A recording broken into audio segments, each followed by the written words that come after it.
Hello friends, welcome to my new Java programming tutorial. Today we will discuss about for loop in Java. So let's move ahead and see what is the significance of for loop in Java programming language. So friends, if we look into the definition of for loop, it states that for loop executes a statement repeatedly based on a test condition. So friends, syntax of for loop is given below. For loop starts with a keyword called for followed by parenthesis. In this parenthesis, there are three statements, say initialization, test condition, increment. All these three statements are separated by semicolon.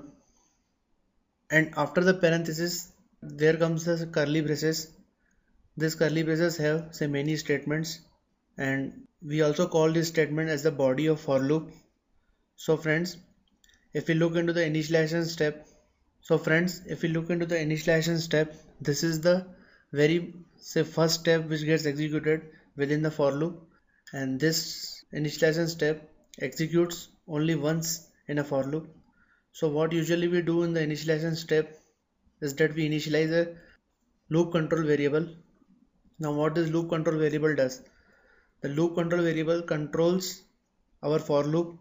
It decides the number of times the for loop will be executed, and then comes our test condition. This test condition is nothing but a boolean expression. So if the boolean expression is evaluated to true, then the body of for loop gets executed, and if the test condition comes out to be false, then whatever statements comes after for loop, means after the closing curly brace, gets executed. So friends, say suppose our test condition comes out to be true, and this block of say body of for loop gets executed. So as soon as the statement gets executed, the flow of control just shifts to the third step, which is the increment step. Here in this step, what we actually do, we modify the value of the loop control variable which we initialize in the first step. So based on this increment or say decrement, get decided that how many times it will be executed. So friends, this was the say syntax of for loop. Let's move ahead and see the flowchart of for loop in Java. So if we see the flowchart of for loop in Java, here it's like a simple test condition.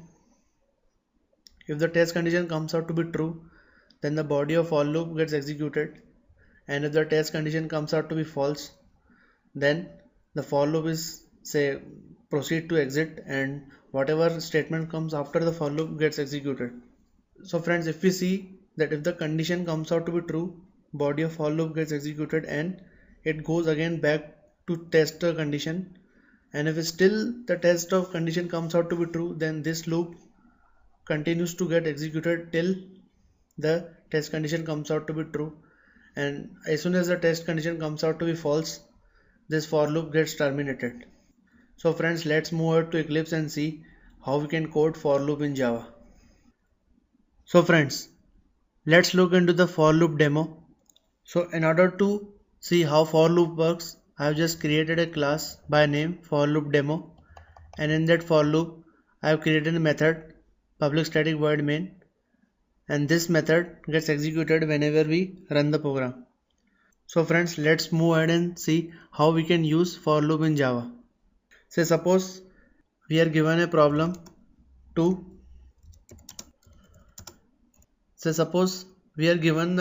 print the numbers from 1 to 5 on the console here. So what we'll do, we'll first see that okay, that we have to print something in the continuation, say from 1 2 3 4 5.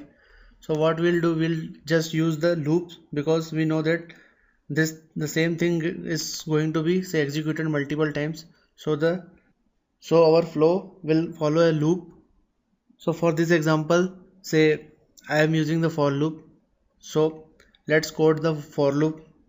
For loop starts with a for keyword, then comes the parenthesis, and in the parenthesis, say suppose if we want to code over this problem that print numbers from 1 to 5 on the console.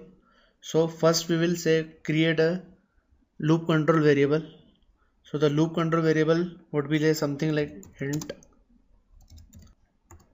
Here The loop control variable is by name count, and we have initialized it to 1 because the first statement in the for loop is the initialization statement. So what it does, it actually creates a variable by the name count and we have initialized it to 1.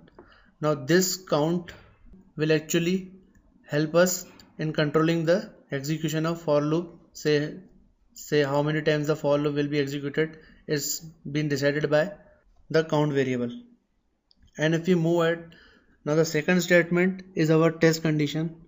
So here in the test condition we have to execute this for loop say 5 times, printing something from 1 to 5. So in order to print something from 1 to 5 with each loop, we have to test that whether something is less than 5. So we have initialized count to 1 and we will check here with a condition say. So what here we have done, say if suppose we have initialized count with 1, then this count will be checked with this value, that it will check that if say whether count is less than or equal to 5.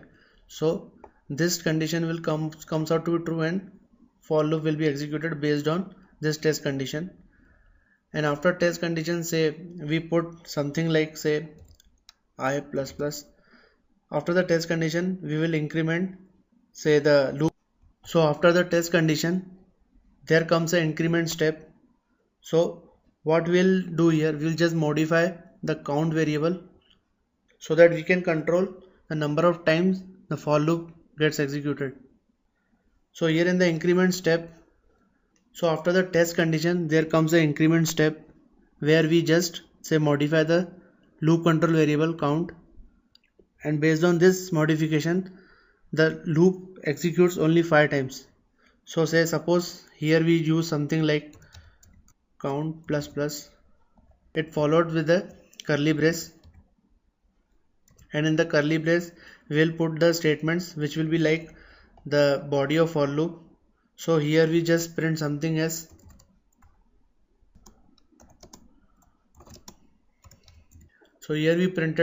count is the value of count. And if you run the program, see here the for loop got executed 5 times and it printed 1 2 3 4 5. So what it actually did, first is initialized count with the value 1, and for the first loop, say for the first execution, say count is 1. For this statement to get executed, what it checked first, that whether count is less than 5 or not. So this condition came out to be true, and because this condition came out to be true, the body of for loop got executed and it printed something like count is 1. As soon as this got printed, the flow of control went to count plus plus. Now what count plus plus did, initially value of count was 1, count plus plus incremented that value by 1, and so for the next iteration, say for the next iteration count value became 2. Initially it was 1 for the first iteration, and for the second iteration it became 2. Now after the increment of say count by 1, the flow of control goes to the again this test condition. It checks that now count is less than 5 or not. So 2 is less than 5. This expression came out to be true. So our next line got printed. So this time it printed count is the value of count, which became 2. So it printed something like count is 2. And after this line got executed, the flow of control again went to the count and it incremented value by 1. So this time the count became 3. The flow of control then again checked the test condition that whether 3 is less than 5. So it came out to be true. So the flow of control went again to the test condition to check whether 3 is less than 5. So this time it again came out to be true and our count got printed with the value 3, and similarly it printed count 4 and count 5. So after count 5, this line got executed for the value 5 and it printed say count 5, the flow of control went to count plus plus. It made the count value now 6, and then again it checked here that whether count is less than 5 or not. So this condition stated that whether 6 is less than or equal to 5. So the expression came out to be false, and as soon as the expression came out to be false, the for loop got terminated and nothing got printed after the count 5. So friends, this was a demo on for loop.